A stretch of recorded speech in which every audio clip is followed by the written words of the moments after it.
नमस्कार बंधुगण, यही चैनल रे आपण सबुबले आपणकर राशि विषय जानापी आमर यही चैनल को निश्चित भाव में सब्सक्राइब कर दिंतु। यही चैनल रे राशिफल एवं जीवन ग्रह नक्षत्र विषय आपण मैंने निश्चय जानीपर। आमे माने खराब कर्म करमको शनि महाराजंकर कोप को भोगवा पड़ी था, किंतु प्रकृत रे शनि राजा को प्रसन्न करिवार उपाय बहुत सहज, किंतु प्रकृतर तत्व कथा जानिबाटा निहाती जरूरी। सोरिष तेल कि राशि तेल शनि महाराज को चढ़ाइले आपण कर्मफल आपण को छाड़ी न थाए, किछि परिमाण हानि रु आपण बंची पारंते, किंतु शनि ग्रह प्रभाव रु आपण को सहजरे मुक्ति मिल न थाए। चलतु आज एमती गोटे रहस्य विषय कहबी जो गुटिक कि आपण शनि महाराजा प्रकोप आपण को पूरापूरी मुक्त करदेव। नमस्कार बंधुगण, मुझे वैष्णव सुधाकर। चलतु आज मुझे आपन को यहीपरि कथा कहीदेवी। पूर्वर यहीपरि तत्व कथा कहीं कहूना, समस्ते निवारण पर उपाय कहते, किंतु आज मुझे तत्व कथा कहबी जे आपन 7.5 शनि लगे ताहले आपन से प्रायतः मुक्त होइजिवे। शनि महाराज आमको कोप करिवार कारण हेउछि आमर जीवन रे एपरि नाना प्रकार भूल मान हो जाइए, जो कर्मर दंड देवा पई शनि महाराज आमको कोप करते। एवं शनि एवं जार राशि हो कि शनि ग्रह पड़ी थाए, से व्यक्ति पूरा तली तलांत हो जाती। नाना दुर्घटना मान शनि महाराज घटाई थांती। चलतु मुझे आपन गोटे भगवान कथा शुणाऊँगी, से कथारू आपन जानीपर जे शनि महाराज को आपन किपर संतुष्ट करें। गोटे पहाड़ उपर हनुमान महाराज जितेबले श्री राम नाम रे बुड़ी तपस्यारत थिले, से समय रे शनि महाराज जाई श्री हनुमत महाराज पाखे पहुँचले एवं हनुमत महाराज को कहले आपणकर आज शनि दशा आरंभ होउछि। तेणुक हनुमंत महाराज कहले आपण केउठार स्थान देवी।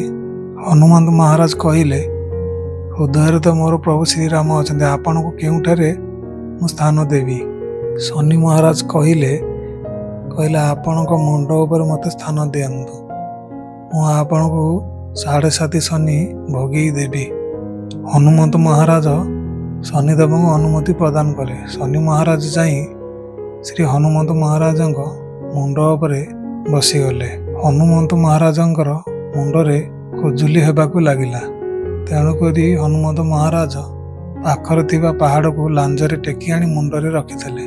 तापर शनि महाराज निश्वास बंद हो गला।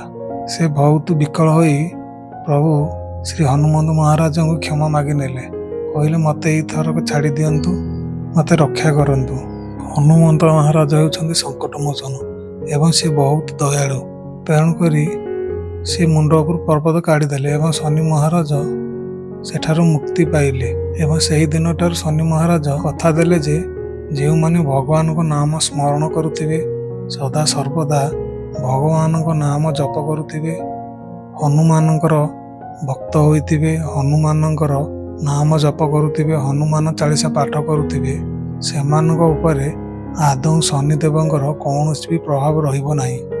शनि महाग्रह ठारू मुक्ति पाइबार सहज उपाय है आपण मान मास भितर जितेबले आपण खाली समय मिलुची आपण हरिनाम महामंत्र संकीर्तन करंतु एवं हनुमान चालीसा पाठ करंतु। हनुमान चालीसा पाठ कले, महामंत्र मध्य पाठ कले शनिदेव बहुत खुशी हो जाइथांती। कारण शनिदेवंकर इष्ट हेउछंती प्रभु श्री नारायण, शिव शंभु एवं वीर बजरंगी। यही 3 जनकर स्तुति जो माने करुथिबे सेमानकु कौनसी प्रकार क्षति शनिदेव पहुंचाई नथांती।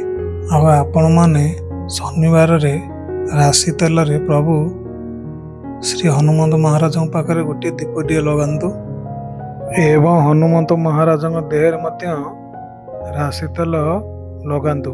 कारण शनि महाराज श्री हनुमंत को वचन देइतिले, कहितिले शनिवार रे ତୁମ ଦେହରେ ତେଲ ମାଖିବ ଯିଏ, ଶନି ଦାଉରୁ ଶନି କୋପରୁ ରକ୍ଷା ପାଇବ ସିଏ।